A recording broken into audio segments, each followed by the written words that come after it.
लोगों को ना संसार बहुत अच्छा लग रहा है, क्योंकि ये गुड़ की तरह है। अभी भक्ति की रबड़ी मिली नहीं है, अभी भगवान के भजन का सुख मिला नहीं है। जिस दिन वो परलोक का सुख तुम देख लोगे या चख लोगे जिह्वा से, तो ये संसार का सुख भूल जाओगे। मीरा ने वो सुख चख लिया था तो ये सुख से अच्छा ही नहीं लगा। नरसिंह मेहता ने वो सुख चख लिया था तो उसे ये सुख अच्छा ही नहीं लगा। और हम लोगों को अच्छा इसलिए लगता है क्योंकि हमने अभी तक वो सुख चखा नहीं है। इसलिए यहां से भी आगे कुछ है, वहां जाना है, उसकी तैयारी अभी से करो। सत्य बोलने वाला, किसी का दिल ना दुखाने वाला, सदा सत्य के मार्ग पर चलने वाला, सदा निष्कपट व्यक्ति जो कपट त्याग दे, वह भगवान तक पहुंचता है, वही मोक्ष का अधिकारी बनता है। नहीं तो ये जन्म मरण का चक्कर कभी नहीं छूटता। कबीरदास जी एक बढ़िया सा दोहा गाते हैं, आपको भी याद है, गाओ मेरे। कबीरदास जी कह रहे हैं, क्या कह रहे? चलती चक्की देख के। अब कबीरदास जी वाला चक्की देख के क्यों रो रहे हैं? दिया कबीरा रोय, कबीरदास जी रो रहे हैं। अब आपको समझ में नहीं आया, चक्की चलती देख के कबीरा क्यों रो रहे हैं? अरे कौन सी चक्की? ये वाली चक्की नहीं, गेहूं पीसने वाली। एक चक्की में दो पहिए होते हैं। चक्की में पहिए कितने होते हैं? दो पार्ट होते हैं ना। एक पार्ट है जन्म और एक पार्ट है मृत्यु। ध्यान से समझिएगा, कबीर जी की भाषा है, कठिन हो सकती है। एक पहिया है जन्म का और एक पहिया है मृत्यु का। हम सब जन्म और मृत्यु के पहिए में पिस रहे हैं और हम सभी बार बार यही आद्य शंकराचार्य जी गा रहे हैं, पुनरपि जननम पुनरपि मरणम पुनरपि जननी जठरे शयनम।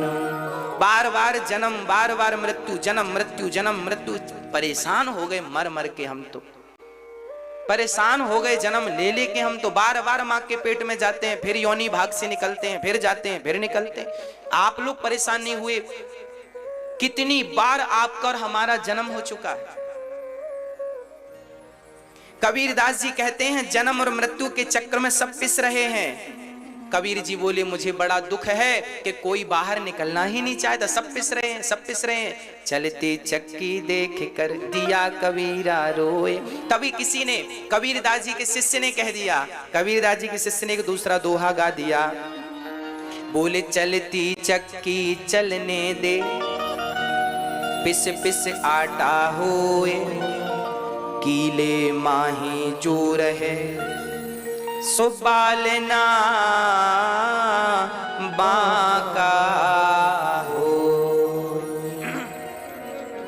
चक्की में एक कील होती है बीच में, आपने चक्की देखी कि नहीं? चक्की में एक बीच में कील होती है, उसके ऊपर दूसरा पहिया यूं रखा जाता, वो ऐसे ऐसे गोल गोल चलता है।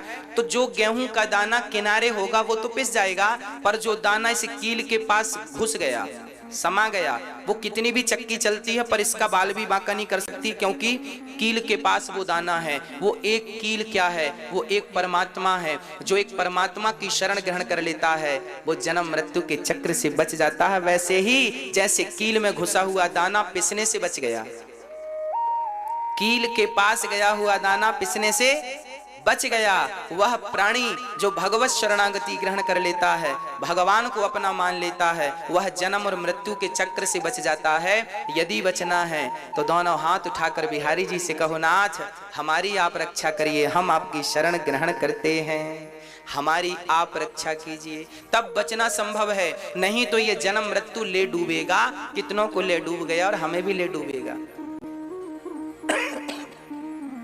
इसलिए आपसे मेरी प्रार्थना है, अपने हाथ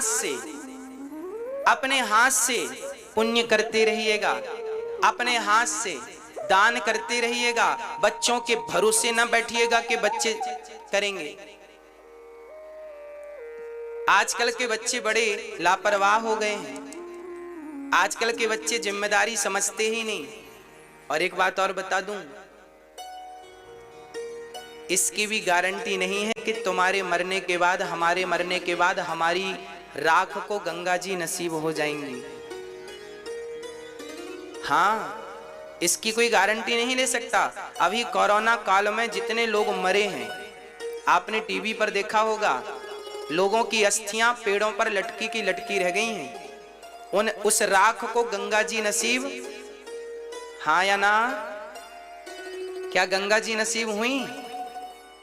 इसलिए कहता हूं, गंगा स्नान कर लो, गौदान कर लो।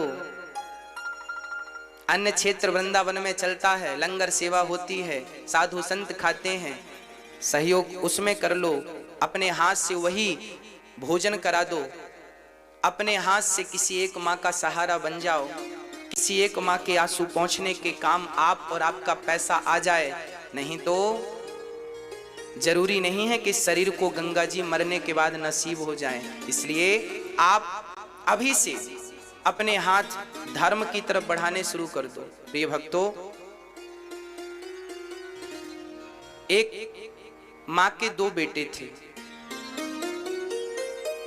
उन बेटों के पिताजी गुजर गए। पिताजी गुजर गए तो बच्चों ने उनकी अर्थी उठाई, चिता पे आग लगाई। 3 दिन बाद जाके उनकी राख लेकर आए। माँ ने कहा बेटों से, बेटा 40 किलोमीटर दूर गंगा जी हैं, जाओ पिता की अस्थियां विसर्जन कराओ, गंगा जी में डाल दो। बच्चे बड़े नास्तिक थे दोनों, बोले माँ गंगा जी में क्यों डाल दें पिताजी की अस्थियां? अरे बेटा, गंगा जी में डालने से उनका उद्धार हो जाएगा, जाओ डालो। दोनों बच्चे बड़े लापरवाह थे, भगवान को मानते नहीं थे। माँ ने जिद की, अच्छा कल डालाएंगे, अच्छा परसों डालाएंगे, करते करते 1 हफ्ता खिसका दिया। माँ ने एक दिन कान पकड़ के कहा जल्दी से अस्थियां लो, पिताजी की डाल के आओ गंगा जी में। ऐसी लापरवाही करते हैं पिताजी के लिए। पिताजी की अस्थियां दोनों बच्चे ले गए, जबकि गंगा जी ज्यादा दूर नहीं, उनके गांव से 40 किलोमीटर दूर थी। बच्चे गए गंगा जी की तरफ, तो वो गंगा जी तक तो ना पहुंचे। गंगा जी तक एक नाला गुजर रहा था, गंगा जी तक एक नाला जा रहा था। उन बच्चों को लगा फालतू में डीजल पेट्रोल कौन फूके, नाला तो जा ही रहा है, तो नाला पिताजी को मिला देगा। तो अस्थियां निकाल करके पिताजी की नाले पर डाल दी। वापस आए, रात को उन बच्चों की मां को उनके पति ने स्वप्न में कहा, देख तुमने और हमने बच्चों को संस्कार नहीं दिए, हमारी अस्थियां इन्होंने नाले में डाल दी, गंगा जी में नहीं डाली। तुरंत मां जागी, तुरंत मां ने जागकर बच्चों को जगाया, क्यों रे बेटे की पिता की अस्थियां तुमने गंगा जी में नहीं डाली? बच्चों ने कहा मां आपको कैसे पता? अरे तेरे पिताजी आए थे सपने में। बच्चों ने कहा देखो तो पिताजी भी कैसे हैं। 30 किलोमीटर चल करके वापस आ गए मां के पास, 10 किलोमीटर आगे जाके खुद गंगा जी में नहीं मिल सके। सपना देने वापस आ गए मां को, खुद गंगा जी नहीं जा सके। ऐसे बच्चे भी मिल जाएंगे, इसकी कोई गारंटी नहीं है कि नहीं मिलेंगे। इसलिए आप, मेरी प्रार्थना केवल इतनी है कि आप अपनी सदगति बच्चों के भरोसे मत छोड़िएगा। बस आप अपने मरने के बाद जो जो आपको चाहिए, दानवीर कर्ण जब मरे थे ना, महाभारत की घटना बोल रहा हूं मेरी मां, दानवीर कर्ण जब मरे थे तो उनको स्वर्ग में सोने की रोटियां परोसी गई थी, सोने की रोटियां। कर्ण ने कहा हम सोने की रोटियां खाएंगे क्या? इंद्र ने कहा आपने पूरी जिंदगी गोल्ड दान किया है, सोना दान किया, इसलिए सोने की रोटियां। आपने कभी किसी को रोटियां तो खिलाई नहीं, आप केवल स्वर्ण दान करते रहे हैं। कर्ण ने केवल स्वर्ण दान किया है, इन्होंने रोटियां नहीं खिलाई किसी को, भोजन नहीं कराया। अब आपको भोजन यहां कैसे मिलेगा? कर्ण ने कहा फिर क्या करें? बोले अपने बच्चों से कहो कि वो तुम्हारे नाम का भोजन प्रसादी कराएं, भंडारा लंगर चलाएं। तब उनके बच्चों ने उनके लिए भंडारा किया, सारे साधु संतों को झाड़ा, भोजन कराया सबको, और तब कहीं जाकर कर्ण को भोजन की व्यवस्था हुई। जब हम यहाँ किसी को रोटियां खिलाते हैं तो वह रोटियां हमारे लिए परमात्मा सुरक्षित कर देता है हमारी जरूरत पर। इसलिए यही है अपने मरने की व्यवस्था करना। तो आप जो भी पुण्य करते हैं वो आप अपने लिए करते हैं। इसलिए वृंदावन में जो वृद्ध माताएं हैं, इन माताओं के द्वारा जब ये खाती हैं ना, तो वो आप तक ही पहुंचना है। वृंदावन में जो गौरी गोपाल अन्न क्षेत्र चलता है, हजारों लोग रोज भोजन करते हैं, वहां जब रोटियां बटती हैं तो वो आपके ही खाते में वापस आती हैं। इसलिए अपने जीवन में पुण्य से जुड़े रहिएगा और अपने हाथ से सारा पुण्य करिएगा। मरने के बाद बच्चे करेंगे वो प्लस है, नुकसान थोड़ी है। पर आपने अपने जीते जी क्या किया है, ये प्रश्न खड़ा होगा ना कि सबको कुछ बच्चों की भरोसे छोड़ा, बच्चे करेंगे तेरी ही, तुम क्यों नहीं करोगे अपनी कुछ। इसलिए आप खुद अपनी जिम्मेदारी निभाइए। प्रिय भक्तों, मनु जी महाराज के दूसरे बेटे का नाम है प्रियव्रत।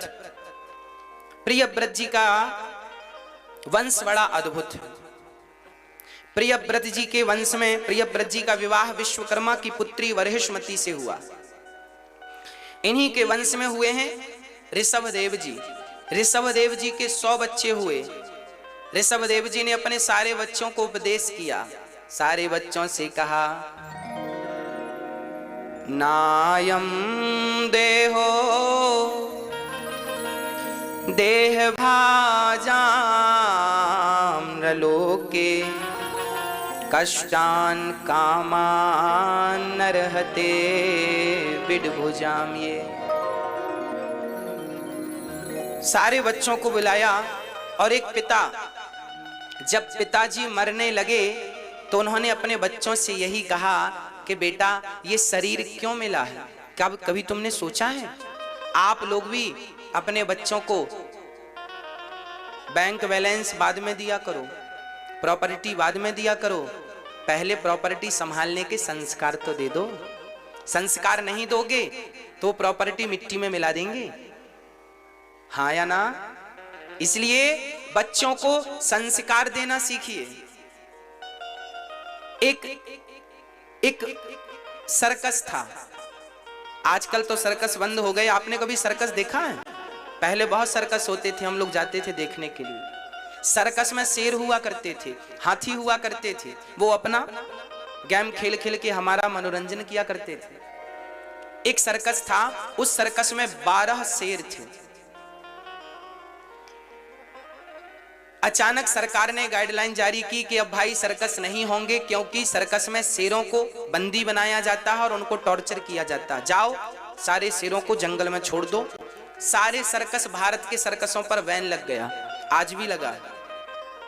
एक व्यक्ति के बड़ा सर्कस था, 12 शेर थे। उसे पता चला कि सरकार ने रोक लगा दी, तो उसने अपने सारे शेर जंगल में छुड़वा दिए। एक ट्रक में भरवाया और जंगल में छुड़वा दिए। 15 दिन बाद खबर आई कि उन 12 शेरों में से 8 शेरों का शिकार जंगली कुत्तों ने कर लिया।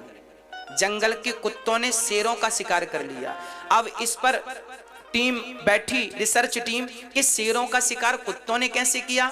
तो बाद में पता चला कि ये शेर जो थे, ये सर्कस के शेर थे, बने बनाए मीट को खाने के आदी हो गए थे। मांस के टुकड़ों को मालिक डालता था, चट से खा लेते थे। वो शिकार करने का टैलेंट भूल चुके थे सर्कस में रहते रहते। कैसे शिकार करना चाहिए, कैसे गला दबोचना चाहिए, वो शिकार करने का टैलेंट भूल चुके थे। और जब हुआ ये कि वो शिकार करने का टैलेंट भूल गए, तो कुत्तों को लगा भूखे मर ही रहे हैं, इनको ही खाएं। तो कुत्तों ने शेरों का शिकार कर लिया और 8 शेर मारे गए। याद रखना मेरी माँ, जो माँ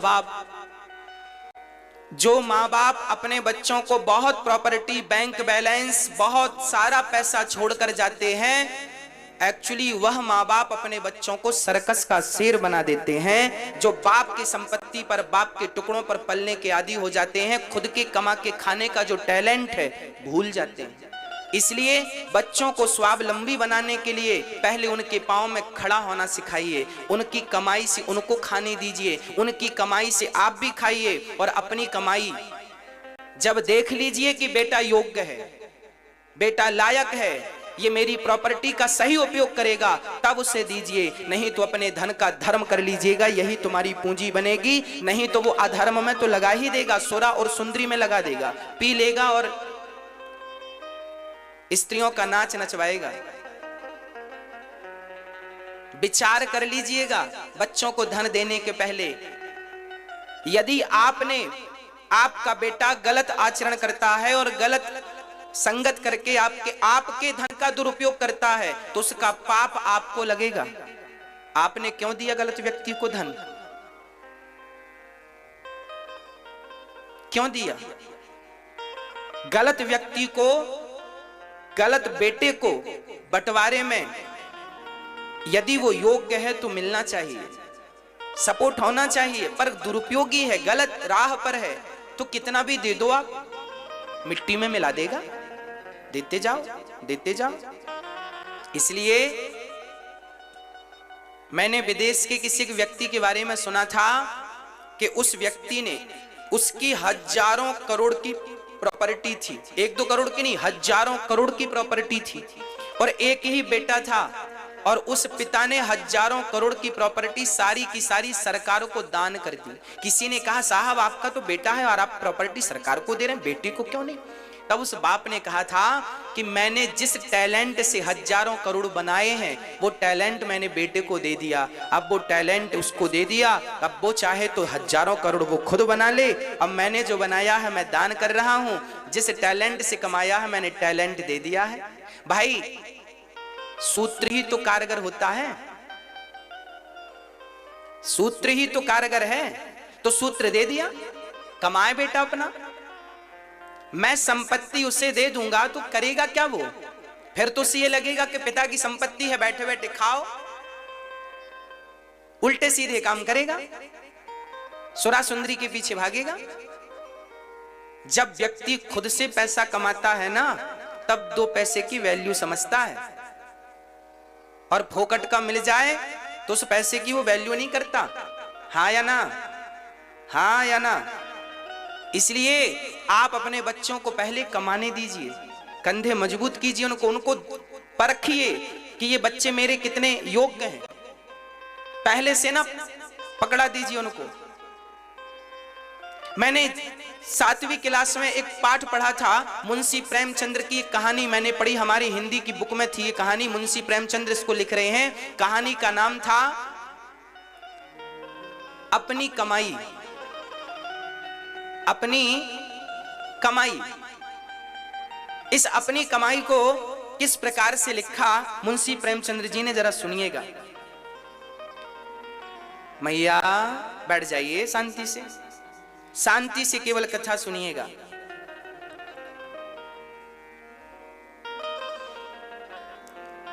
सातवीं क्लास में हमने जो कहानी पढ़ी थी हमें आज तक याद है, और केवल याद नहीं है, हम इसे फॉलो करते हैं, इसे चरितार्थ करते हैं, इस पर अमल करते हैं। ये कहानी हमारे हृदयों को छू गई। वो कहानी क्या थी सुनिएगा। आपने भी 7वीं क्लास में पढ़ी हो शायद, हमने पढ़ी है। अपनी कमाई। एक राजा था, उस राजा का एक बेटा था।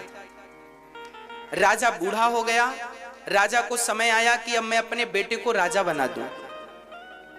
एक राजा अपने पुत्र को राजा बनाने का सोच रहा था, पर राजा बड़ा बुद्धिमान था। राजा ने सोचा कि मैं अपने बेटे को यदि राजा बना दिया तो ये राज सत्ता संभाल पाएगा कि नहीं, पहले इसकी परीक्षा कर लूं। तो राजा ने अपने बेटे से कहा, जाओ तुम अपनी मेहनत से 2 पैसे कमा कर लाओ। एक राजा अपने बेटे से कहता है, जा अपनी मेहनत के 2 पैसे कमा कर ला। बेटा चला, और माँ से कहा, माँ 2 पैसे दे दो। पिताजी ने कहा, कमा कर ला, मैं कह दूंगा कि कमा लाया। तो माँ ने जल्दी से निकालकर 2 पैसे दे दिए। बेटा गया, पिताजी 2 पैसे ये रहे। पिताजी ने उस 2 पैसे को भट्टी पर डाल दिया, ये ले। जब भट्टी पे डाला तो वो रोने लगा। पिताजी ने कहा, रोता क्यों है, जा कमा के ला, अपनी कमाई से लाना। बेटा फिर गया तो मामा जी से मांग कर ले आया। पिता ने फिर उसे भट्टी पे डाल दिया। फिर गया तो बुआ जी से मांग के ले आया। अब पिता ने बिल्कुल आदेश कर दिया, मेरे रिश्तेदारों में कोई भी इसे पैसे ना दे, और यदि देगा तो मैं भूल जाऊंगा कि वो रिश्तेदारी है, फांसी पर लटकाऊंगा। अब सब डर गए, कोई वो सबसे मांगे, माँ पैसे दो, माँ ने मना कर दिया। मामा पैसे दो, मामा ने मना कर दिया, बुआ जी पैसे, सबने मना कर दिया। अब वो मजबूर बस चला और नगर में काम मांगा, भैया काम दे दो, काम, कहीं काम नहीं मिला। तब एक लोहा बिल्कुल गर्म किया था और घन पटकने वाले की जरूरत थी, है? पटकते ना लोहे, क्यों?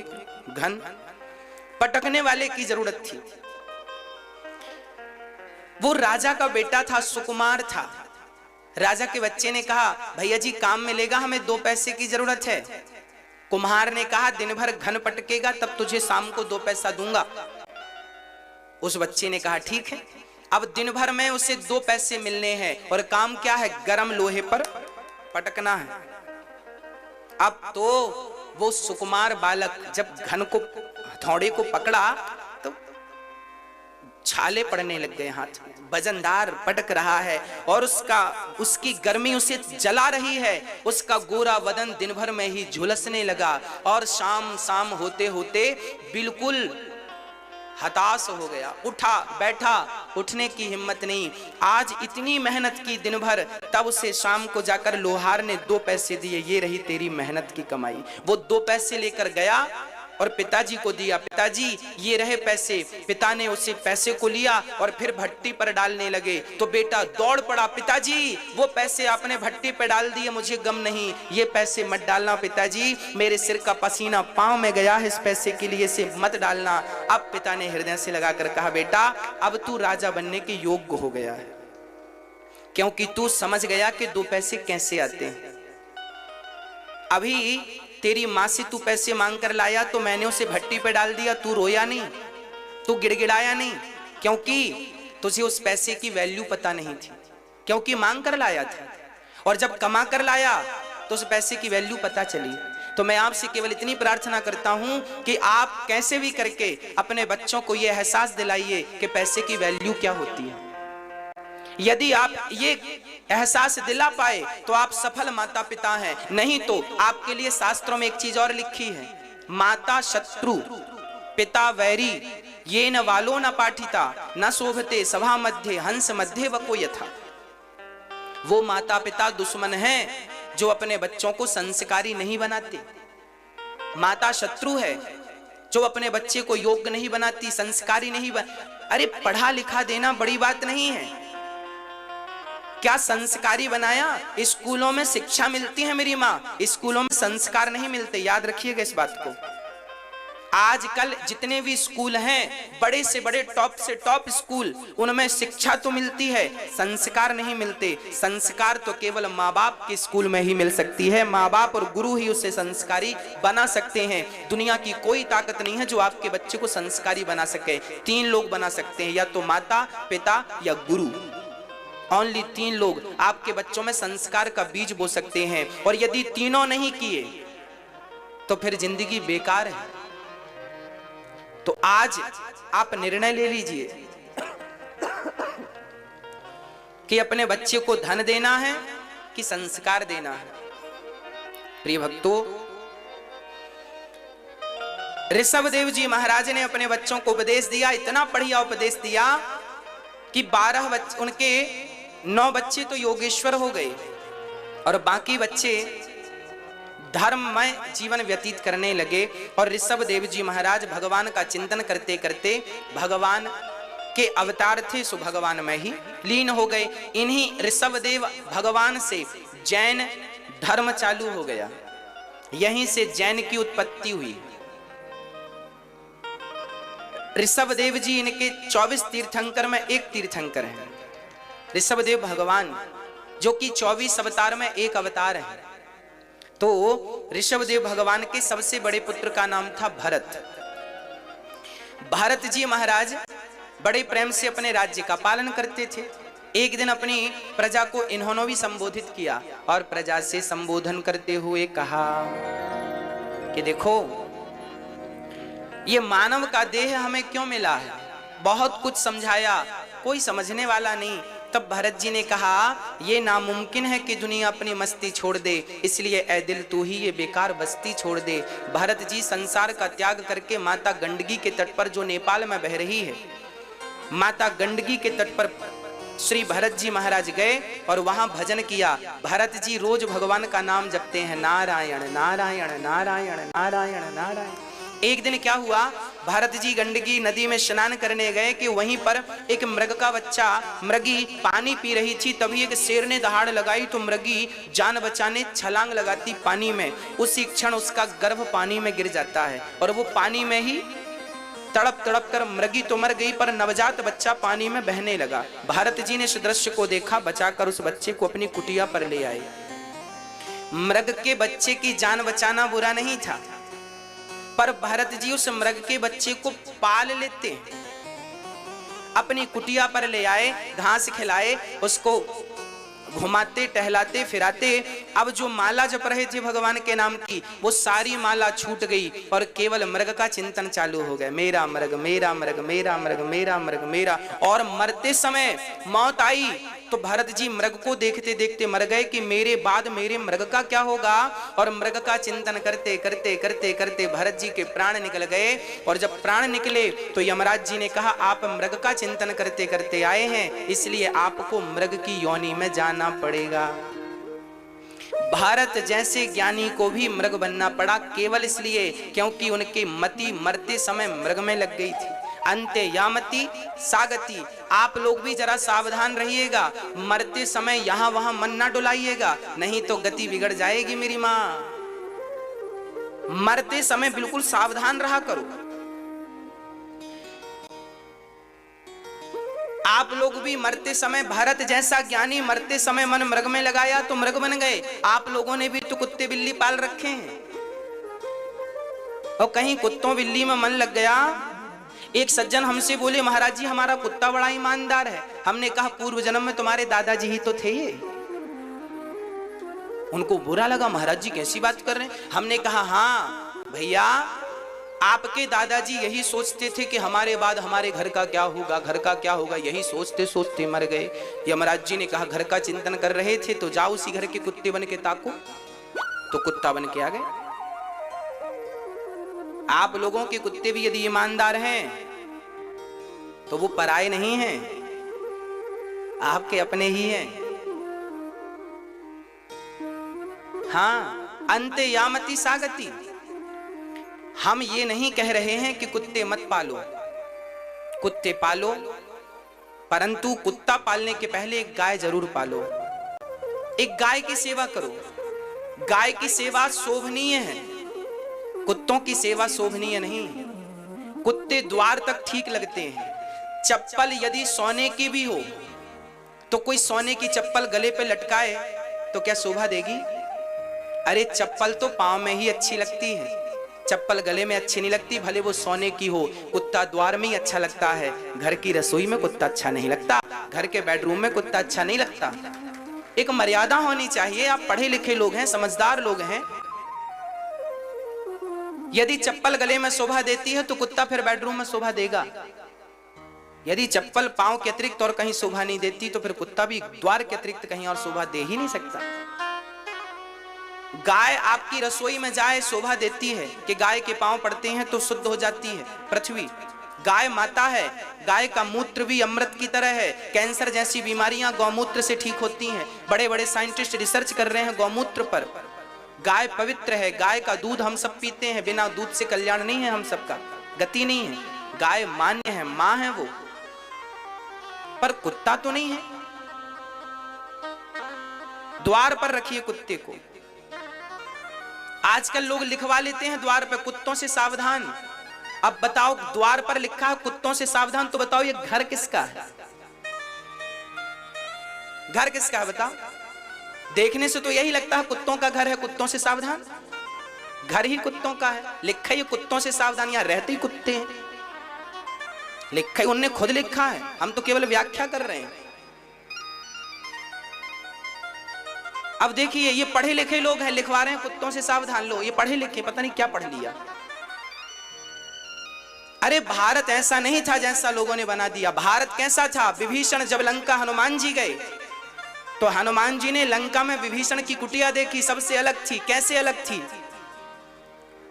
लिखा हुआ था उस कुटिया में, राम नाम अंकित ग्रह शोभा वरणी न जाय, नव तुलसी का वृंद तहाँ देख हरस कबीरा।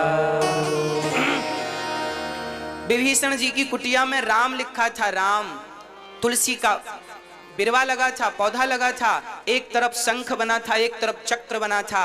अरे जब घर के द्वार पर चक्र बनेगा और घर के द्वार पर शंख बनेगा तो जहां शंख बनता है वहां सरस्वती की उपस्थिति होती है, और जहां चक्र होता है वहां स्वयं भगवान होते हैं। और चक्र जैसे सबको काट देता है, उसी प्रकार आपके घर में आने वाली हर नेगेटिविटी को चक्र काट देता है। इसलिए लोग घर में चक्र अंकित कराते हैं। आप नया घर बनाएं तो घर के द्वार पर शंख और चक्र जरूर होने चाहिए, ऊपर श्रीमन नारायण का नाम होना चाहिए, ताकि दूर से देखने से लगे ये कोई वैष्णव का घर है।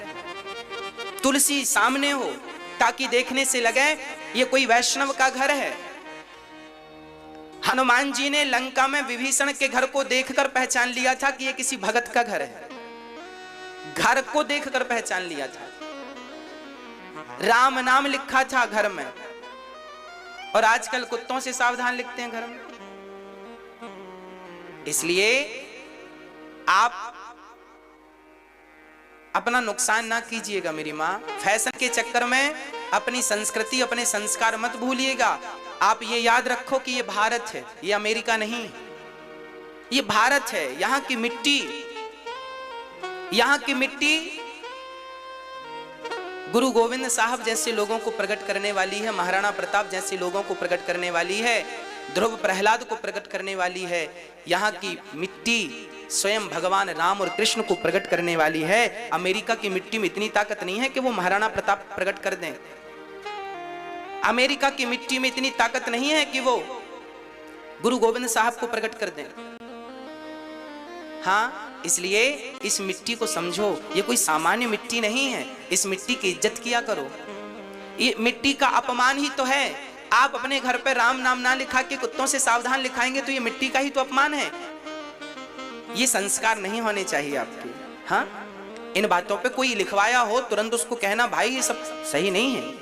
अपने घर में श्रीमन नारायण लिखाओ, जय श्रीमन नारायण, जय सीताराम, जय राधे श्याम, शंख बनाओ, चक्र बनाओ, धनुष बनाओ, बाण बनाओ। घर के द्वार पर सुंदर भी लगेगा। क्या सुंदर नहीं लगता शंख चक्र? जगन्नाथपुरी मंदिर जाइए, मंदिर की गुम्मज पर ऊपर चक्र है।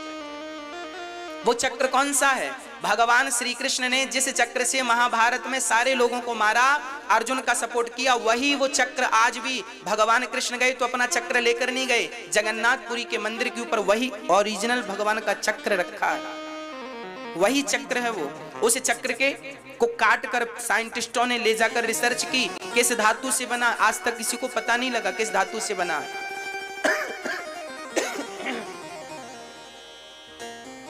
ये जगन्नाथपुरी का दर्शन आप कर रहे हैं, मंदिर का दर्शन कर रहे हैं टीवी पर। ऊपर चक्र जो ध्वजा लहरा रही है उसी चक्र पर स्थापित है। प्रिय भक्तों, आप अपने संस्कारों की ओर बढ़िए, अपनी संस्कृति की ओर बढ़िए। किसी और संस्कार, किसी और संस्कृति को फॉलो करने की जरूरत नहीं। आपकी कम है क्या? हमारे यहाँ कितना, हमारे यहाँ वेद हैं, पुराण हैं, गुरुवाणी है, क्या ये कम पढ़ रहे हैं? पहले इनको तो धारण कर लीजिए, इसके बाद फिर हम आगे कुछ सोचेंगे। इतने से तो हमारा उद्धार हो जाएगा, इतने से तो हमारा कल्याण हो जाएगा। क्या हमारे वेद कम हैं? क्या हमारे पुराण, क्या हमारे राम कम पढ़ रहे हैं, कृष्ण कम पढ़ रहे हैं? अपनी संस्कृति को पहचानिए, अपने संस्कारों को पहचानिए। आज भारत का सबसे बड़ा नुकसान यही है कि आज हम लोग अपनी संस्कृति, अपने कल्चर को भूलते जा रहे हैं, अपने आप को भूलते जा रहे हैं। भारत जैसे ज्ञानी आज मृग बन के आ गए, क्योंकि मरते समय मन लग गया था कहीं और। इसलिए मैं आपसे प्रार्थना करूं, जब आप लोग मरने के समय पहुंचिएगा तो मैं आपको तैयारी बता दूं थोड़ी सी। हाँ? आपको नहीं, अच्छा, भगवान करे आप 100 साल जिए, 100 साल बाद की सही प्लानिंग तो होनी चाहिए। आप लोग घर बनाते हैं तो प्लानिंग करते हैं, और मरेंगे तो बिना प्लानिंग के मर जाएंगे। मरने का मैप हमसे बनवाओ, हम बना के देंगे पूरा मैप, कैसे मरना है आपको। आप घर बनाते हैं, हमारी माताएं किचन बनाती हैं तो बड़ी प्लानिंग से, यहाँ ये, यहाँ ये, यहाँ ये, यहाँ मॉडल किचन, ये किचन, फलानी किचन। हमसे मरने का मैप बनवाओ, कैसे मरना है। हम जीने का भी आपको मैप बना के देंगे, मरने का भी मैप बना के देंगे। जो व्यक्ति मरना जान गया, याद रखना मरना भी एक उत्सव है। इसलिए हमारे भारत में जब कोई मरता है ना तो ढोल नगाड़े मरने पे भी बजते हैं, हाँ या ना। आगे आगे बाजे बजते जाते हैं ना, डम डम डम डम। अच्छा ये बताओ, मरने पे बाजे क्यों बजते हैं? क्योंकि मृत्यु भी एक उत्सव है। पर आज अज्ञानवश लोगों ने उस उत्सव को रोना बना दिया है, केवल रोने का टाइम बता दिया है। मृत्यु रोने से संबंध नहीं रखती, मृत्यु एक उत्सव है। अरे जीवात्मा से परमात्मा के मिलन का नाम ही तो मृत्यु है। इस मिलन के दिन को ही तो मौत कहते हैं। मरना, इसमें रोना किस बात का? आइए स्पष्ट करते हैं। जब मैं मरूं तो यमुना का किनारा हो, गंगा का किनारा हो, मुख में गंगा का जल हो, मुख में तुलसी का दल हो। भगवान कृष्ण ने पुराणों में कहा है कि जिसके मुख में तुलसी का दल होता है, तुलसी का पत्ता और गंगा जल होता है, वो कितना भी बड़ा पापी क्यों ना हो, कितना भी बड़ा अभागा क्यों ना हो, यदि गंगा जल उसके मुख में है और तुलसी का दल उसके मुख में है और राम का नाम उसके जिह्वा पर, होठों पर है, तो कितना भी बड़ा पापी हो, मैं उसकी अधोगति नहीं होने दूंगा, मैं उसकी सदगति करूंगा। केवल केवल इन बातों का वो ध्यान रखे। इसलिए तुलसी, हाँ, जब कोई मरे तो उसे सबसे पहले जमीन पर लिटा दो, गाय का गोबर लीप करके। अब तो गोबर की व्यवस्था नहीं है, घर इतने बढ़िया बन गए हैं कि गाय के गोबर से पत्थर को थोड़ी, इटालियन पत्थर में गाय का गोबर थोड़ी लगाएगा कोई। परंतु पद्धति यही है कि गाय का गोबर से लीप करके सामने वाले को, जैसे कोई दादाजी मर रहे हैं, उनको जमीन पर लिटा दो और बैठ के कीर्तन करो, श्रीमन नारायण नारायण नारायण, श्री कृष्ण गोविंद हरे मुरारी, हे नाथ नारायण वासुदेव। उस मृत्यु जिनकी होनी है उसके कान में भगवान का नाम पड़ेगा और वो नाम सुनकर मरेगा तो उसके नाम के गया में श्राद्ध करने की जरूरत नहीं है, क्योंकि नाम सुन के मरेगा तो उसकी गति हो जाएगी, सदगति हो जाएगी, कोई दो मत संदेह नहीं है। और आजकल जब लोग मरते हैं ना तो घर वाले, परिवार वाले, रिश्तेदार मरने भी नहीं देते। हाँ,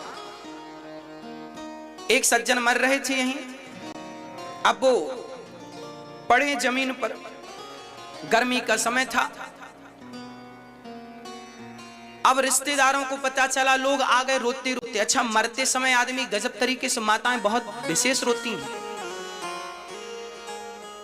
जब कोई मरने लगता है ना तो माताओं का बहुत विशेष रोने का प्रोग्राम रहता है, विशेष प्रकार का रोदन रहता उस दिन। ऐसा रोना ना पहले कभी किसी ने सुना था, ना आगे कभी कोई सुनेगा। बेटी के विवाह में भी ऐसा रोना नहीं देखा जाता जैसा किसी के मरने पर रोना देखा जाता। एक आदमी मर रहा था और गांव घर वाले रो रहे थे और इतनी भीड़ थी, आदमी नीचे पड़ा है और गर्मी का समय है, उसको थोड़ा हवा आने दो, थोड़ा ठंडक मिलेगी, थोड़ा सांस मिलेगी उसे। और घेर के बैठ गए, रोने लगे और इतनी धक्का मुक्की हुई, कई लोग तो उसके ऊपर गिर गए और जब ऊपर गिरे तो बढ़ो निपट गए।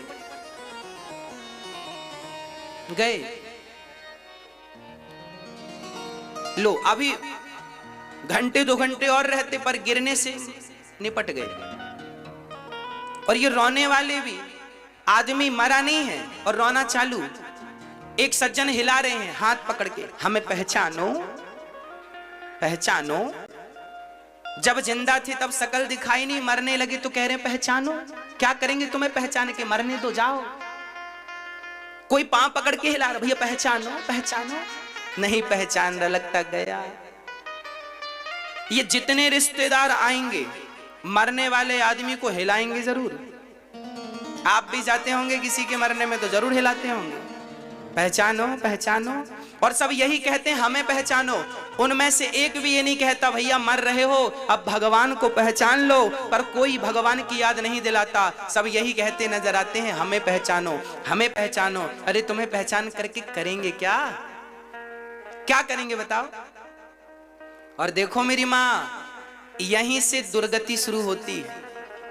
माना कि हम आपको देखते देखते मर गए तो क्या होगा, माना कि आपके दादाजी आपको देखते देखते मर गए तो क्या होगा? अरे भाई, ये दुनिया वालों का कुछ नहीं बिगड़ना। आपको देखते देखते कोई मरेगा तो आप तो 13 दिन बाद उसके नाम के रसगुल्ले खाओगे। बिगड़ना तो उसी का है, आपका क्या बिगड़ना? आप तो रसगुल्ले खा के वापस आ जाओगे, है ना? इसलिए जब व्यक्ति मरने लगे तो बहुत सावधानी की जरूरत है। उसके सामने राम का चित्र रख दो, उसके सामने तुलसी का, उसके मुख में तुलसी दल गंगा जल डाल दो और कीर्तन करते रहो प्रेम से बैठकर, श्री कृष्ण गोविंद हरे मुरारी, हे नाथ नारायण वासुदेव। कीर्तन करो करो, कीर्तन सुनते सुनते, भगवान का नाम सुनते सुनते प्राण निकलेंगे, सदगति हो जाएगी। और जब उसकी सदगति आपके भगवान का नाम लेने से हुई तो उसका पुण्य आपको भी प्राप्त हो जाएगा। और उसके बाद फिर आपको जितना जी करे रो लो, पहले से क्यों रोना? अभी मारा थोड़ी है। कीर्तन करो, अभी भगवान का नाम लो। अभी अब जब लोग आज उल्टा करते हैं, आज जब आदमी पूरे ही मर जाता है तब कंधे पर रख के बोलते हैं राम नाम सत्य है। अब ये राम नाम सुनवा किसे रहे हो? जिंदा था तब तो तुम्हारे मुंह से निकला नहीं राम नाम, अब मर गया तो राम नाम सत्य। राम नाम सत्य तो है ही, झूठा थोड़ी है। अरे भाई, जिंदा था तब उसे राम नाम की जरूरत थी और अब मर गया है ना? ले जा रहे हैं लोग। अच्छा, मरने वाले व्यक्ति को जब ले जाते हैं ना तो वहां भी बहुत बड़ी शिक्षा छिपी होती है। हमारे यहाँ तो मुर्दे के ऊपर मखाने बरसाने की परंपरा है। आपके यहाँ है कि नहीं? मखाने बरसाते हैं कि नहीं? मखाने और पैसे भी, हाँ या ना? हाँ, चलिए, इससे पता चलता है हम भारत में हैं।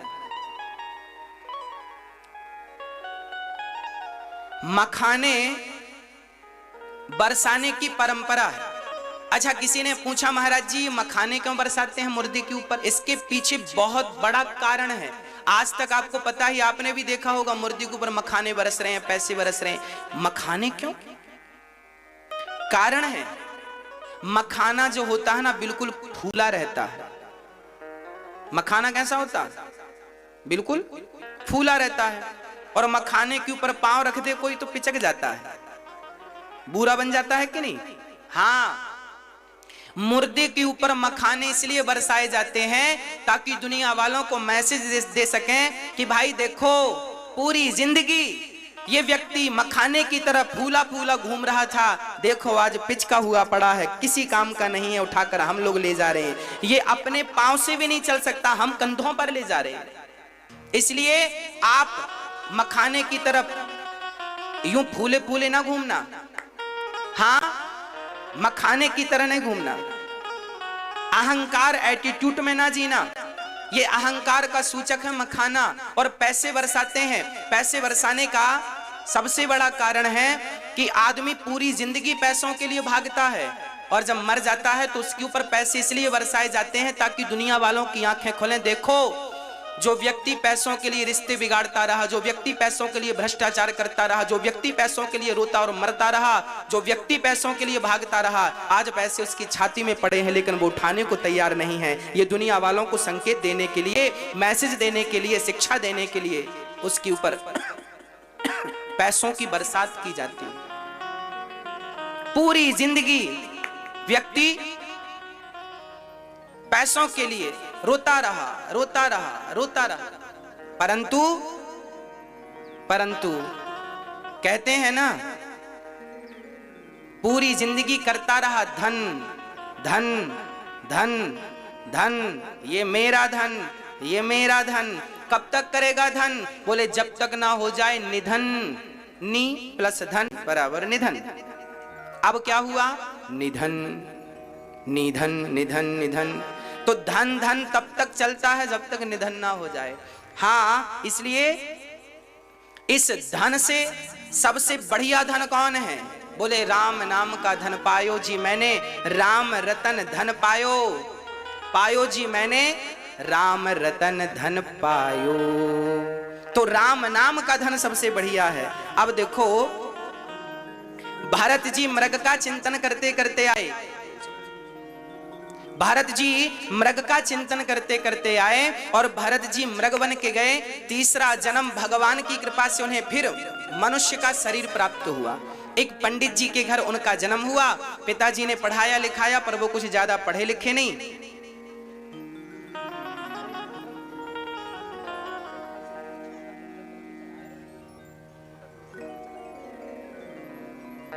हाँ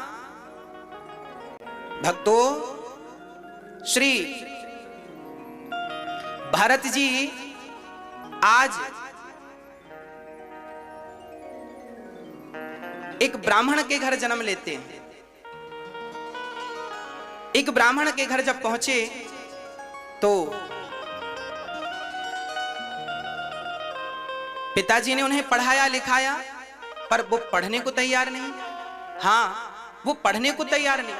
अच्छा, भरत जी को ज्ञान सब था पर वो पढ़े नहीं, क्योंकि वो जानते थे कि ज्यादा पढ़ लेंगे तो माया मोह में उलझ जाएंगे, संसार में उलझ जाएंगे, इसलिए वो ज्यादा पढ़े नहीं थे तो ज्ञानी।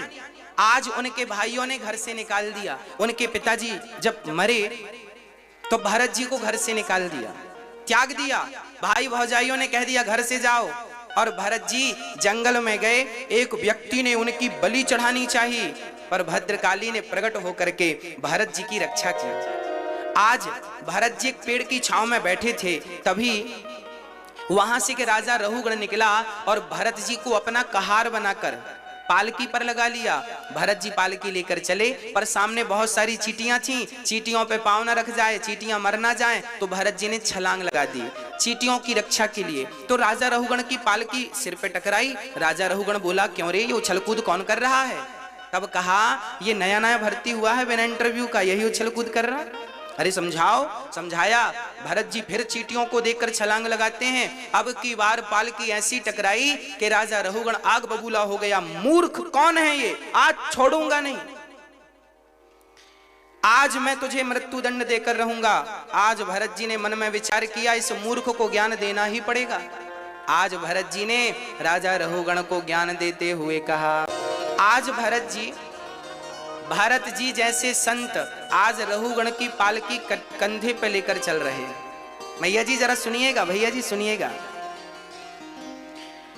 आज भरत जी जैसे संत को रहुगण बोलता है कि मैं तुम्हें मृत्यु दंड दूंगा। तब आज भरत जी ने पहली बार अपनी वाणी खोली और भरत जी ने राजा रहुगण से कहा, आप ये बताओ, आप मारोगे किसे? आप कहते हैं मैं तुम्हें मार डालूंगा। अच्छा बताओ, मरता कौन है? शरीर मरता है या फिर आत्मा मरती है? कौन मरता है? हाँ, शरीर मरता है या फिर आत्मा? मृत्यु किसकी होती है? शरीर मरता है, आत्मा कभी नहीं मरती। शरीर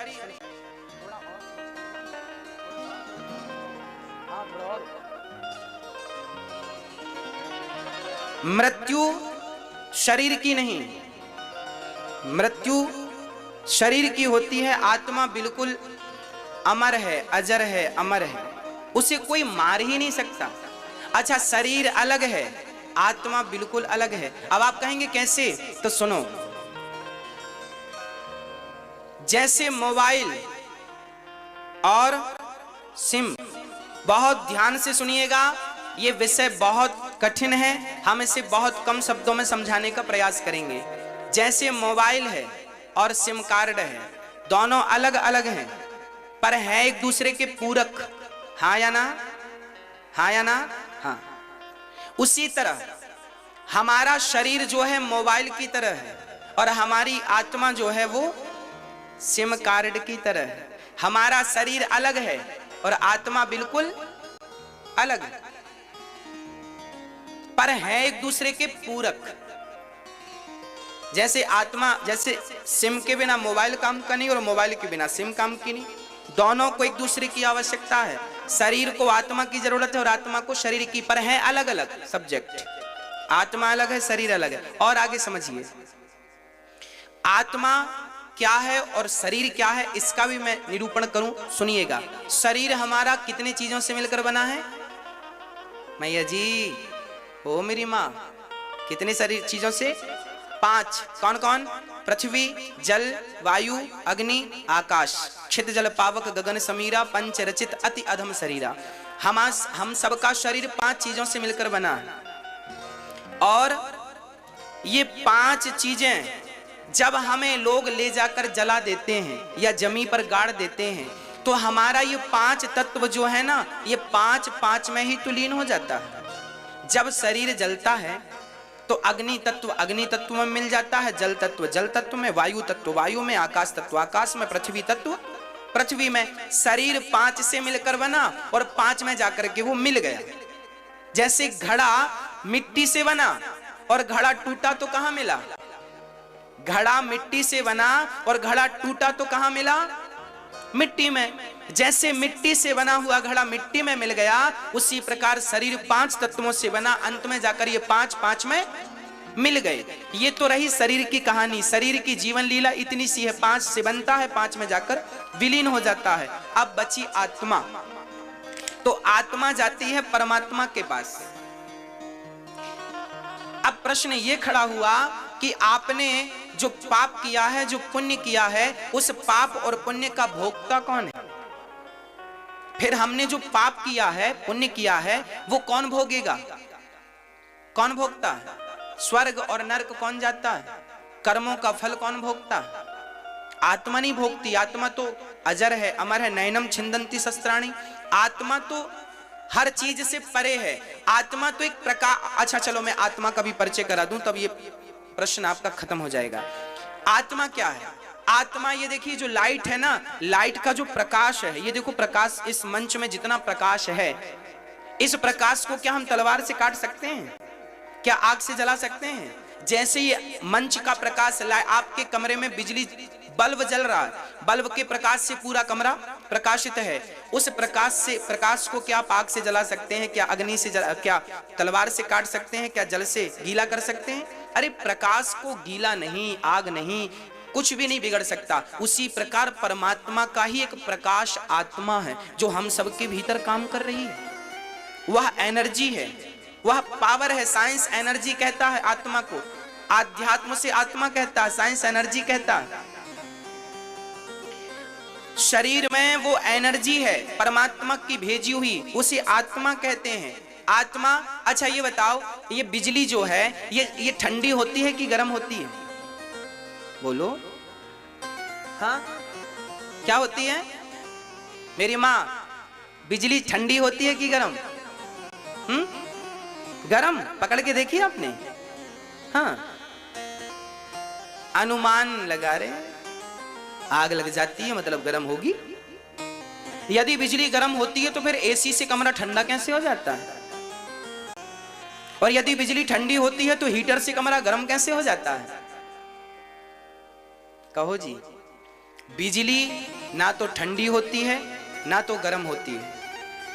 एसी में जो प्लान होता है वो प्लान कमरे को ठंडा करता है। हीटर में जो प्लान सिस्टम लगा है वो हीटर का सिस्टम कमरे को गर्म करता है।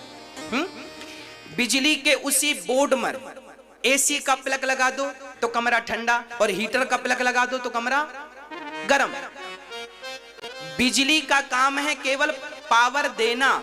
वो हीटर को भी पावर देती है और एसी को भी पावर देती है। अब आपको देखना है कि आपको हीटर का प्लग लगाना है कि एसी का प्लग लगाना है। बिजली का काम केवल सप्लाई देना है। उसी प्रकार परमात्मा आत्मा के द्वारा सप्लाई दे रहा है। अब उस सप्लाई से आपका सदुपयोग करना है कि दुरुपयोग करना है? आपको किसी की जिंदगानी बचानी है या किसी का गला काटना है? पाप करना है या पुण्य करना है? मर्जी आपकी। ईश्वर ने पावर दे रखा है। उस पावर का उपयोग क्या करना है वो आप अपने विचार से, बुद्धि से, जो बुद्धि देकर परमात्मा ने स्वतंत्र किया है, उससे आपको निर्णय लेना पड़ेगा।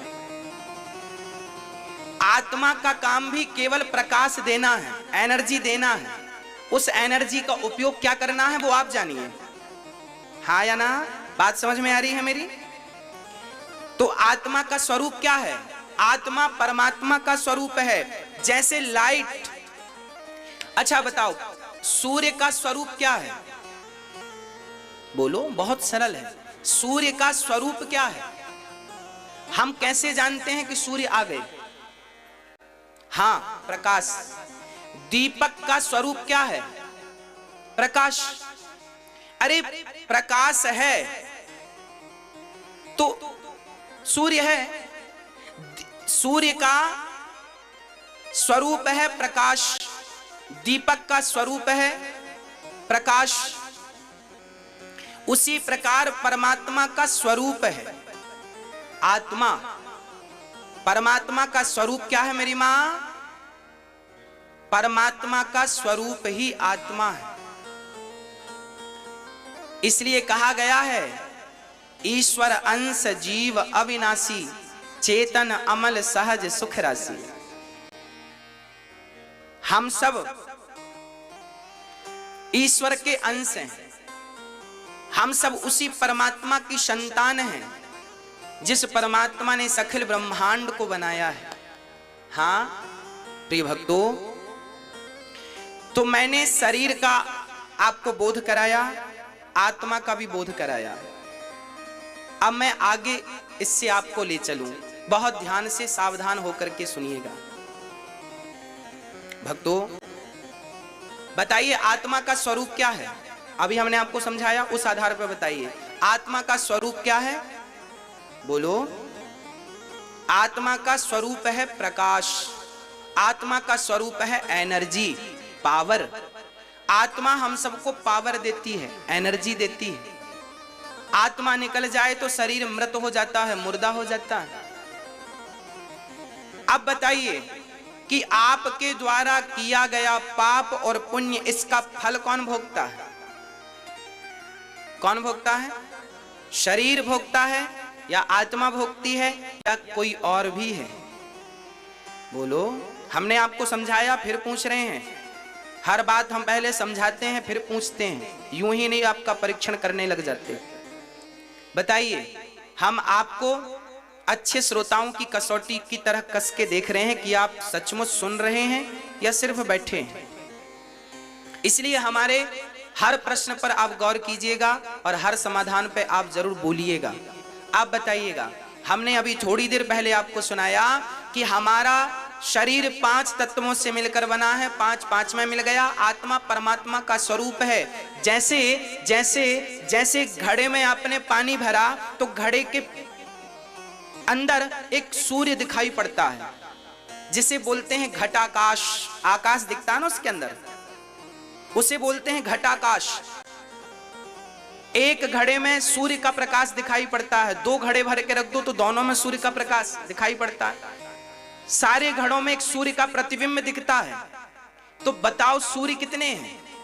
सूर्य तो एक ही है ना, पर घड़े बहुत होने से उनके प्रतिबिंब बहुत हो गए। उसी प्रकार परमात्मा एक है, पर शरीर रूपी घड़े बहुत होने से उस परमात्मा की आत्माएं बहुत हो गई, अर्थात उनके स्वरूप को आत्मा कहते हैं। अब आप कहेंगे महाराज जी परमात्मा एक है तो आत्मा इतनी सारी कैसे आ गई? उसी तरह आ गई जैसे एक सूर्य के होते हुए उसका प्रतिबिंब अनेक हो गया। अनेक हो गया कि नहीं? अच्छा चलो ये कठिन है, सरल समझाते हैं। आपके सामने दर्पण रखा जाए तो आपका प्रतिबिंब दर्पण में दिखता है। अच्छा 10 दर्पण रखे जाएं तो कितने दिखेंगे आप? आपके सामने 1000 दर्पण होंगे तो आप कितने दिखेंगे? तो क्या आप 1000 हैं? एक सज्जन ने हमसे प्रश्न किया, महाराज जी आज के 100 साल पहले भारत की आबादी केवल 35 करोड़ थी और आज 135 करोड़ है। जब आत्मा जन्म ही नहीं लेती, आत्मा मरती ही नहीं, तो इतनी सारी आत्माएं आ कहां से रही हैं? चाइना तो नहीं भेज रहा है भाई। जब आज के 100 साल पहले भारत की जनसंख्या केवल 35 करोड़ थी तो आज 135 करोड़ है, तो ये 100 करोड़ आत्माएं आ कहां से गई? जबकि लिखा है आत्मा के बारे में, आत्मा जन्म नहीं लेती, आत्मा कभी मरती नहीं है, तो आई कहां से? मेरे भाई इसी का समाधान दे रहा हूं मैं कि जैसे एक व्यक्ति के सामने 1 लाख दर्पण रखे जाएं तो हम 1 लाख दिखेंगे। 1 करोड़ दर्पण रखे जाएं तो हम 1 करोड़, हम हैं एक ही, पर हमारे प्रतिबिंब 1 करोड़ हो गए। हमारे प्रतिबिंब कितने हो गए? हम हैं बिंब और हमारे द्वारा दर्पण में जो दिख रहा है उसे कहते हैं प्रतिबिंब। एक होता है बिंब, एक होता है प्रतिबिंब। तो परमात्मा एक है, बिंब, और हम सब के अंदर जो आत्माएं हैं उसी परमात्मा की परछाई है, उसी परमात्मा की वह प्रतिबिंब है। जैसे हमारा प्रतिबिंब दर्पण में दिखता है, परमात्मा का प्रतिबिंब हम सब के भीतर आत्मा के रूप में है, और वह प्रतिबिंब हट जाता है तो हम मर जाते हैं। लोग कहते हैं मर गया ले जाओ जला दो। जब तक वह प्रतिबिंब था तब तक ही तो क्रिया थी, वो प्रतिबिंब हटा क्रिया खत्म, शून्य हो गया, जला दो, अस्तित्व खत्म। हमारा अस्तित्व भी तो तब तक है जब तक परमात्मा है हमारे भीतर। हमारे भीतर परमात्मा आत्मा के रूप में ही तो है। वह परमात्मा जब निकलता है तो शरीर 5 तत्वों में मिल जाता है। आत्मा परमात्मा से थी, परमात्मा में मिल गई। अब प्रश्न ये खड़ा हुआ, हमने जो पाप किया था जीवन भर, पुण्य किया था जीवन भर, वो कौन भोगता है? उसको कौन भोगेगा भाई? कौन भोगता है बताइए?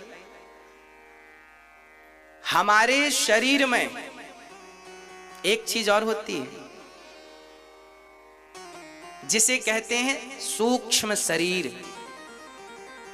आपके कितने शरीर हैं? आपके कितने शरीर हैं? बोलो। हम सबके 2 शरीर होते हैं। एक शरीर होता है स्थूल शरीर, जो ये बैठा है आपके सामने से। कौन सा शरीर बोलते हैं? जोर से बोलो। स्थूल शरीर बोलते हैं। एक शरीर और होता है जो सूक्ष्म शरीर होता है, उसे कारण शरीर भी कहते हैं। कोई कारण शरीर को अलग नाम देता है, वो तीसरा मानते हैं, पर ना कारण शरीर या सूक्ष्म शरीर एक ही है। तो एक शरीर ये है स्थूल, एक शरीर वो है जो सूक्ष्म शरीर है। अच्छा, सूक्ष्म शरीर आपने कभी देखा अपना? हाँ या ना? हम दिखाते हैं तुरंत, अब भी दिखा देते हैं आपको। आइए देखते हैं। आपने कभी सपना देखा? सपना देखा? आप जब सपना देख रहे थे उस समय आपका शरीर तो कमरे में था, और आप हरिद्वार गंगा नहा रहे हो सपने में, वृंदावन घूम रहे हो सपने में, काशी घूम रहे हो सपने में।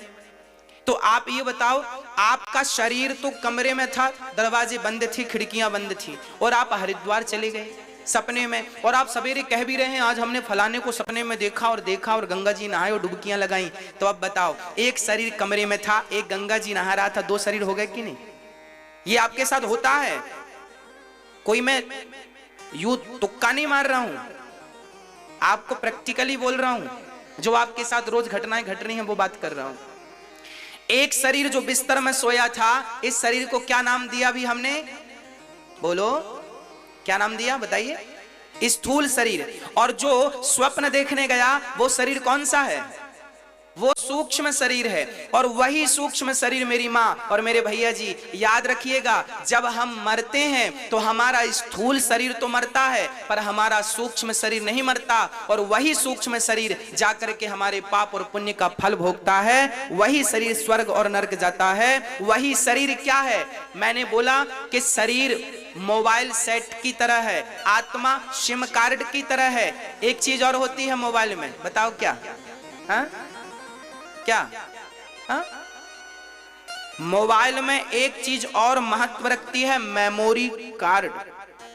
इंटरनल मेमोरी हो या आप चिप लगाइए, मेमोरी।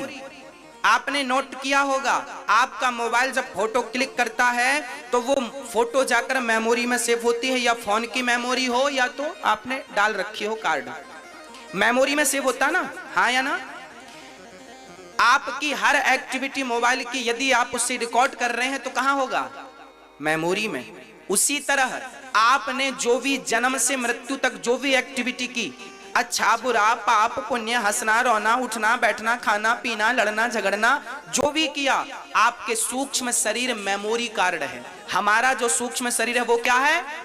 मेमोरी कार्ड है। वही परमात्मा की बनाई मेमोरी है। आप सब भूल जाते हैं पर आपका सूक्ष्म शरीर सब कुछ याद रखता है, और वही आपकी पोल खोलता है भगवान के सामने। इसने ये पुण्य किया, इसने ये गलत किया, ये किया। वही मेमोरी भगवान फिर टीवी पे फंसा के चलाते हैं, जो कि मैंने फर्स्ट में सुनाया।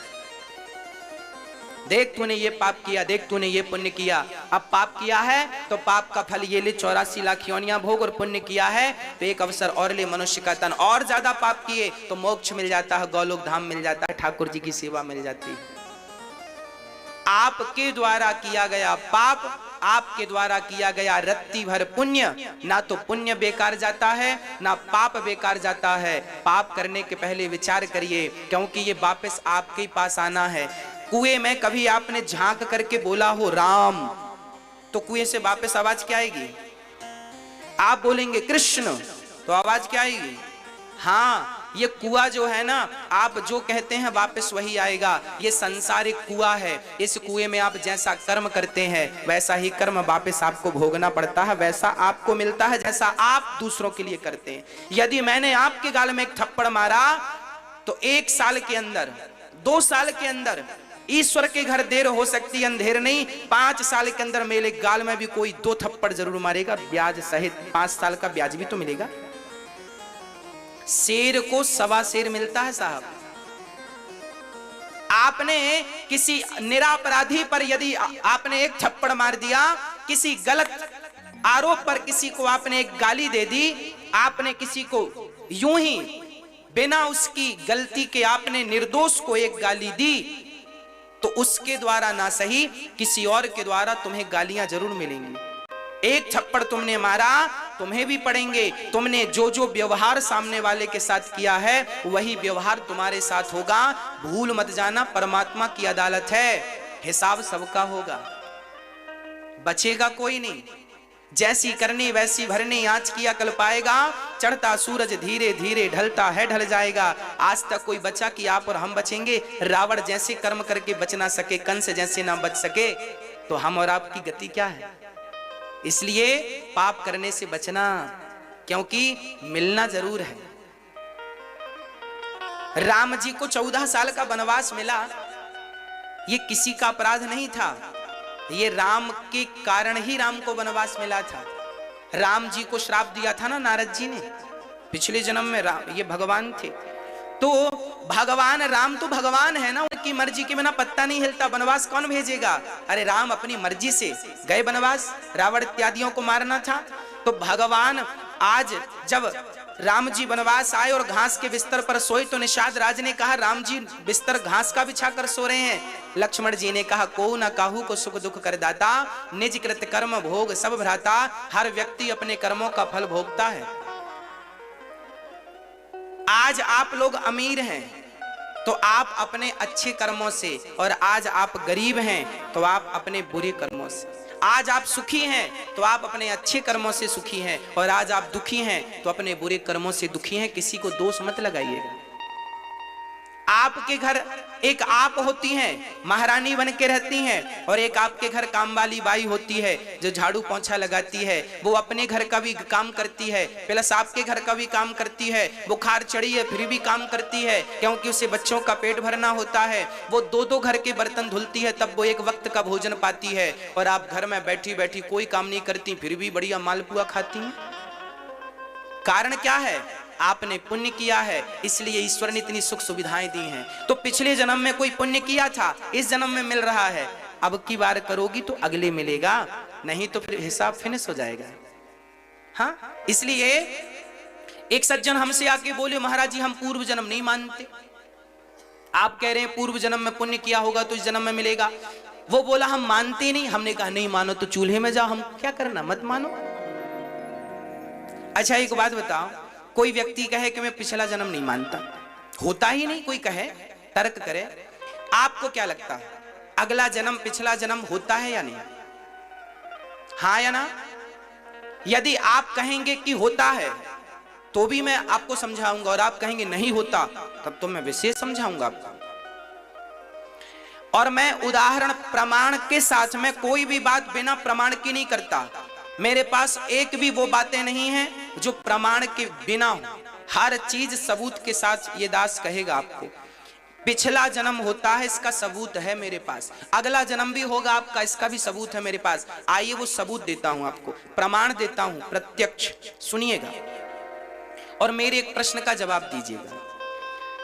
एक ही समय पर 2021 को जनवरी की 15 तारीख, 15 जनवरी 2021 को एक ही समय पर 2 बच्चे पैदा होते हैं। एक बच्चा पैदा हुआ गरीब के घर फुटपाथ पे, और एक बच्चा पैदा हुआ अमीर के घर। समय सेम है ना, तारीख भी सेम है, मुहूर्त, नक्षत्र, ग्रह सब सेम है और 2 बच्चे पैदा हो रहे हैं। अब मुझे बताओ कि एक बच्चा बड़े आदमी के घर पैदा हुआ तो चांदी का झूला और सोने की चम्मच में दूध पीता है, और दूसरा फुटपाथ पर पैदा हुआ तो उसकी माँ ने साड़ी का झूला बनाया है, एक पेड़ से इस पेड़ में साड़ी बांधी और झूला काहे का, साड़ी का झूला बना के झुलाया है। अब बताओ ये बच्चा जो गरीब के घर पैदा हुआ है, जिसे लोहे का पालना नसीब नहीं हुआ, लकड़ी का पालना नसीब नहीं हुआ, इसने पैदा होती कौन सा पाप कर लिया जो इसे इतना कष्ट मिल रहा है। इसकी माँ धूप में काम करती है तो बच्चे को पीठ में बांध लेती है, और ये बड़े आदमी के घर पैदा हुआ, इसने पैदा होती कौन सा पुण्य कर लिया कि सोने के चम्मच में दूध पी रहा है। इन्होंने अभी जन्म ही लिया है, ना तो पाप किया है ना तो पुण्य किया है, परंतु पिछले जन्म में जो पुण्य करके आया था वो आज सोने की चम्मच में दूध पी रहा है, और जो पिछले जन्म में पुण्य करके नहीं आया, हिसाब किताब बराबर था, थोड़ा सा पुण्य था जिसके कारण केवल मनुष्य का तन मिला, तो ये लो मिल गया मनुष्य का तन, पर बड़ी गरीबी मिली है। तुम्हें 2 रोटी के लिए भी स्ट्रगल करना पड़ रहा है। भगवान ने तुम्हारे पुण्यों के बल से तुम्हें मनुष्य तो बना दिया है, पर रोटियों के लिए भी तुम्हें स्ट्रगल करना पड़ता है, जबकि आप और हम सबको रोटियों के लिए तो स्ट्रगल नहीं करना पड़ता। भगवान ने तो खूब रोटियां दी हैं, बढ़िया पहनने को कपड़े दिए हैं, खाने को रोटियां दी हैं, रहने को घर दिया है। भूखे तो नहीं मरते ना हम लोग, भूखे तो नहीं सोते ना हम लोग। कई लोग भूखे सोते हैं, क्यों? कौन सा पाप किया उस बच्चे ने जो भूखा रहता है? उसे तो गाय का भी दूध नहीं मिलता, और ये सोने की चम्मच में दूध पी। इसका तात्पर्य यही है, इसने पूर्व जन्म में पुण्य किया है तो विधाता ने आज सुख समृद्धि से नवाजा है, और इसने पुण्य कम किया है तो देख तेरे कम पुण्य के कारण तेरी ये स्थिति है, परंतु अवसर दिया है, अभी भी तू अच्छा कर्म करेगा तो तू धनवान आगे बन सकता है, और फिर कर्म बिगड़े तो अभी तो मनुष्य भी बना है, अगले जन्म में इसकी गारंटी नहीं है कि तू मनुष्य का चोला भी पाएगा। हाँ, और आप लोग जो धनवान हो, आप ये ना सोचा करो कि हम तो धनवान हैं, हाँ इस जन्म में हो ना, अगले जन्म में बनने के लिए जो आप दान कर रहे हैं, पुण्य कर रहे हैं, यही आपको अगले जन्म में मिलेगा। एक किसान रोता रोता गुरुजी के पास गया, गुरुजी हमारी खेत में कुछ फसल नहीं आई, कोई फसल नहीं आई, और हमारे पड़ोसियों की बढ़िया बढ़िया फसल बढ़िया झूम रही है। गुरुजी बोले तूने बोया क्या था? बोले हमने खेत में कुछ नहीं बोया था इस बार। गुरुजी ने कहा पागल हो गया, जब बोया ही नहीं था तो फसल आएगी कहां से? पड़ोसियों ने बोया था, उनका खेत हरा भरा है, तुमने बोया नहीं।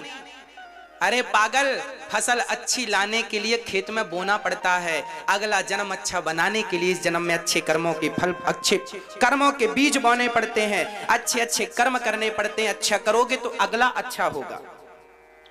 तब अच्छा किया था तो अब अच्छा है, अब अच्छा करोगे तो तब अच्छा होगा।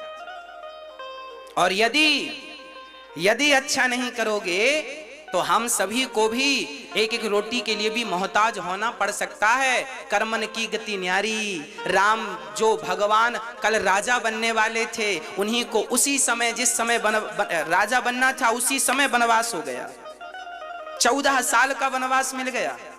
तो कब कौन सा समय आकर खड़ा हो जाए कोई नहीं जानता, इसलिए आप बढ़िया बढ़िया कर्म करते रहो, समय है तो सदुपयोग करते रहो। राजा रहुगण को ज्ञान दिया भरत जी ने कि देख शरीर 5 तत्वों से है, आत्मा परमात्मा से है, हमारे कर्मों का फल भोगेगा कौन? हमारा सूक्ष्म शरीर भोगेगा। और प्रश्न ये खड़ा हुआ, एक प्रश्न यहाँ और बड़ा गंभीर है, उसका भी मैं समाधान आपको देना ही चाहूंगा। अच्छा ये बताओ, हमारे शरीर में जब हमें फोड़ा होता है तो फोड़े का दर्द किसे होता है? उस दर्द का अनुभव कौन करता है? आपकी कमर में दर्द है, सिर में दर्द है, ये जो दर्द नाम की चीज है, इस दर्द का अनुभव करने वाला कौन है? बताओ, जल्दी से बताओ। दर्द का अनुभव कौन करता है? शरीर करता है, मन शरीर करता है, या सूक्ष्म शरीर करता है, या आत्मा करती है? कौन करता है? सूक्ष्म शरीर या स्थूल शरीर या आत्मा? कौन करता है? या पंच तत्व? हम सुख दुख का अनुभव करते हैं ना, फोड़ा है, कमर दर्द है, पांव का दर्द है, कौन अनुभव कर रहा है इस दर्द का? दर्द का अनुभव कौन करता है? हाँ, दर्द का अनुभव भी शरीर नहीं करता और आत्मा नहीं करती। दर्द का अनुभव भी सूक्ष्म शरीर को होता है। अच्छा, सूक्ष्म शरीर को एक नाम मैं और देने जा रहा हूं जो कि आपके लिए और सरल हो जाएगा। इस सूक्ष्म शरीर को ज्ञानी लोग मन भी कहते हैं। जो आप कहते हैं ना मन, ये सूक्ष्म शरीर ही हमारा मन कहलाता है। समझ में आई कुछ बात? इसलिए कहते हैं ना मन को संभालो, ये सूक्ष्म शरीर ही मन है। आप रात को आप जो सोचेंगे, मन में जो रखेंगे, सपने में कई बार वही दिख जाता है ना? इसलिए इसे मन भी कहते हैं। अच्छा, हमारा शरीर का दर्द जो है वो शरीर को दर्द नहीं होता, शरीर ऑलरेडी जड़ है। हमारा शरीर जड़ है, वो तो आत्मा के कारण चैतन्य सा दिख रहा है।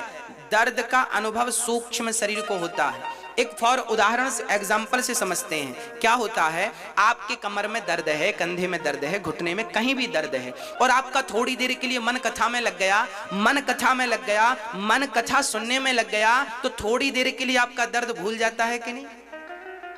हाँ या ना? हाँ कि ना? अनुभव बताइएगा अपना। इसका अर्थ क्या है? दर्द तो था शरीर में, पर मन उस दर्द से हटकर कथा में लग गया, तो उस दर्द की अनुभूति नहीं हुई, उस दर्द का अनुभव नहीं हुआ। इसका अर्थ यही हुआ कि दर्द का अनुभव करने वाला शरीर नहीं था, दर्द का अनुभव करने वाला भी हमारा मन ही होता है, सूक्ष्म शरीर ही होता है ना? एक बार आर्यभट्ट जी को कैंसर हो गया था। आर्यभट्ट जी मतलब जिन्होंने जीरो का आविष्कार किया, शून्य का, उन्हें कैंसर हो गया। वैद्य जी के पास गए, डॉक्टर ने कहा कि वैद्य जी ने कहा कि आपका तो यहाँ कैंसर है, वो इलाज करना पड़ेगा, ऑपरेशन करना पड़ेगा। तो लेट गए आर्यभट्ट जी, करो। अरे उन्होंने कहा उस जमाने में शून्य का इंजेक्शन नहीं था कि शून्य करके आपका चीरा फाड़ी करते। अब जिंदा बॉडी को कैसे चीरा फाड़ी करें, दर्द होगा ज्यादा। वैद्य जी ने कहा आप लेट जाइए। आर्यभट्ट जी लेट गए। आर्यभट्ट जी गणित के ज्ञानी थे, उन्होंने अपने दिमाग में इतना कठिन सवाल खोज लिया और पूरा माइंड, पूरा मन, पूरा दिमाग लगा दिया उस सवाल के हल में, क्या होना चाहिए क्या। और यहाँ वैद्य जी चीरा फाड़ी करके दवाई भर के बढ़िया टांके कर दिए, और तब तक उनके सवाल का हल मिल गया। आर्यभट्ट जी ने कहा वैद्य जी आपने इलाज नहीं किया। अरे इलाज सफल रहा, आपका हो गया। अब उन्होंने देखा, अब उन्हें दर्द हुआ, छाती पकड़ ली, चिल्लाने लगे बहुत दर्द हो रहा है, बहुत दर्द हो रहा है। अभी तक दर्द नहीं हुआ, अब दर्द हो रहा है। क्यों? क्योंकि अभी तक शरीर से मन अलग था, अभी तक शरीर से मन अलग था। अब मन शरीर में आ चुका है।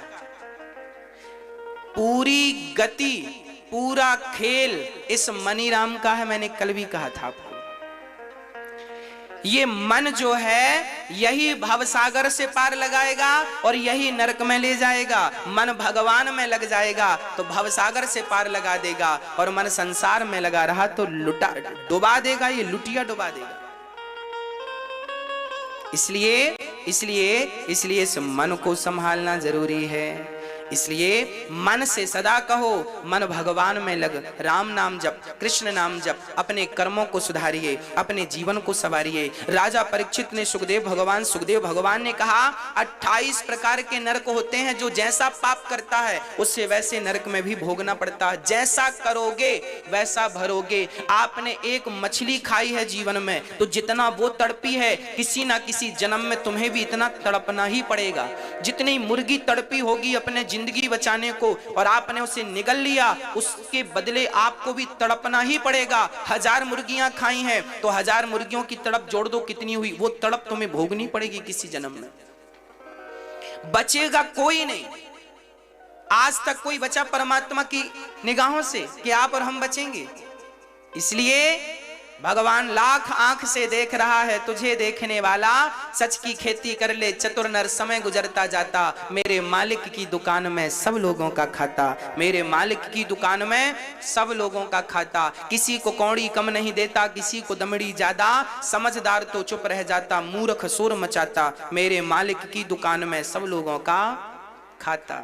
इसलिए इसलिए इसलिए कहते हैं अच्छी करनी कर लो रे भैया, कर में न करियो काला। लाख आंख से देख रहा है तुझे देखने वाला, सच की खेती कर लो चतुर नर समय गुजरता जाता। मेरे मालिक की दुकान में सब लोगों का खाता। हाँ, तो 28 प्रकार के नरक से कोई बचना चाहे कैसे बचेगा? बोले भगवान का नाम जप के। कोई कितना भी बड़ा पापी है, यदि भगवान का नाम जपता है तो उससे निश्चित मानिए उसकी मुक्ति हो जाएगी, उसका उद्धार हो जाएगा। इसलिए हम आपसे कहा करते हैं कि काम करते रहा करो और मन में नाम जपते रहा करो। श्रीमन नारायण नारायण नारायण, श्री कृष्ण श्री कृष्ण श्री कृष्ण, जय सीताराम सीताराम सीताराम सीताराम, राम राम राम राम राम राम, हरे कृष्ण कृष्ण कृष्ण। काम करते रहो और नाम ही हमें भवसागर से पार लगाएगा। केवल नाम एक आश्रय। अजामिल नाम के एक पंडित जी थे, सुनिएगा। अजामिल नाम के एक पंडित जी थे।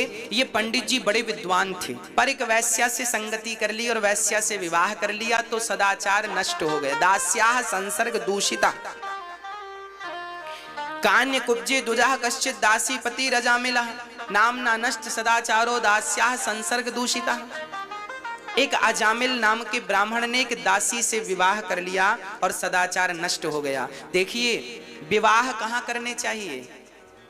अपने अपने वर्ग में विवाह करना चाहिए। ब्राह्मण को ब्राह्मण के साथ, क्षत्रिय को क्षत्रिय के साथ, वैश्य को वैश्य के साथ, शूद्र को शूद्र के साथ। ये जो व्यवस्थाएं विवाहों की बनी है, इन व्यवस्थाओं में ही रहना चाहिए। इन व्यवस्थाओं का उल्लंघन नहीं करना चाहिए कि अब लड़की किसी जात की है, लड़का किसी जात का और विवाह कर लिया, फिर वो संतान जो होगी वो वर्णशंकरी संतान होगी। लड़का कोई और लड़की कोई और, शादी हो गई, बच्चा हुआ, उसे वर्णशंकरी कहते हैं। ऐसे से वर्ण संकरता फैलती है। हमारे यहां बड़ी व्यवस्थाएं बनी हैं शास्त्रों में, कहां विवाह हो कहां ना हो। हमारे यहां विवाह के टाइम पे ना बहुत कुछ देखा जाता है। माँ बाप देखते हैं लड़का योग्य है कि नहीं। यहां तक कि हमारे यहां समगोत्र में भी विवाह नहीं होता। जरा समझाइएगा हमें, आपके यहां समगोत्र में विवाह होता है कि नहीं? लड़की का भी वही गोत्र है और लड़के का भी वही गोत्र है तो विवाह नहीं होगा। कितनी मर्यादाएं हैं, कितनी व्यवस्थाएं हमारे ऋषि मुनियों ने, हमारे बड़े बुजुर्गों ने बनाई हैं कि विवाह के पहले विचार करना चाहिए। और आजकल के पढ़े लिखे बच्चे बिल्कुल विवाह नहीं करते हैं, तो लगता प्रेम किया प्यार किया शादी कर ली। अरे प्यार भी ऐसी जगह क्यों करो कि जहां शादी करने में दिक्कत आए। प्यार वहीं करो ना जहां बढ़िया माँ बाप भी राजी मर्जी से कहें कि हाँ ठीक है विवाह कर देते हैं। किसी को ना आपको दिक्कत हो ना उनको दिक्कत हो। शादी विवाह में बहुत विचार करना चाहिए। आज हमारे भारत में हमारे नौजवान बच्चे बिल्कुल विचारशील नहीं हैं, जो मन आया वो कर लेते हैं। बिना विचार का जीवन हो गया है, बिना संस्कार का जीवन हो गया है, बिना आचरण का जीवन हो गया है। ये शोभनीय नहीं है, शोभा नहीं देता। ये याद रखिएगा, हमारा भारत ऋषि मुनियों की रिसर्च से तैयार हुआ है। हमारे यहाँ सबका विधान है, सबकी विधि है। विवाह कितना सुंदर है। आप सुंदर संतान चाहते हैं तो विवाह की रस्म भी तो सुंदर होनी चाहिए।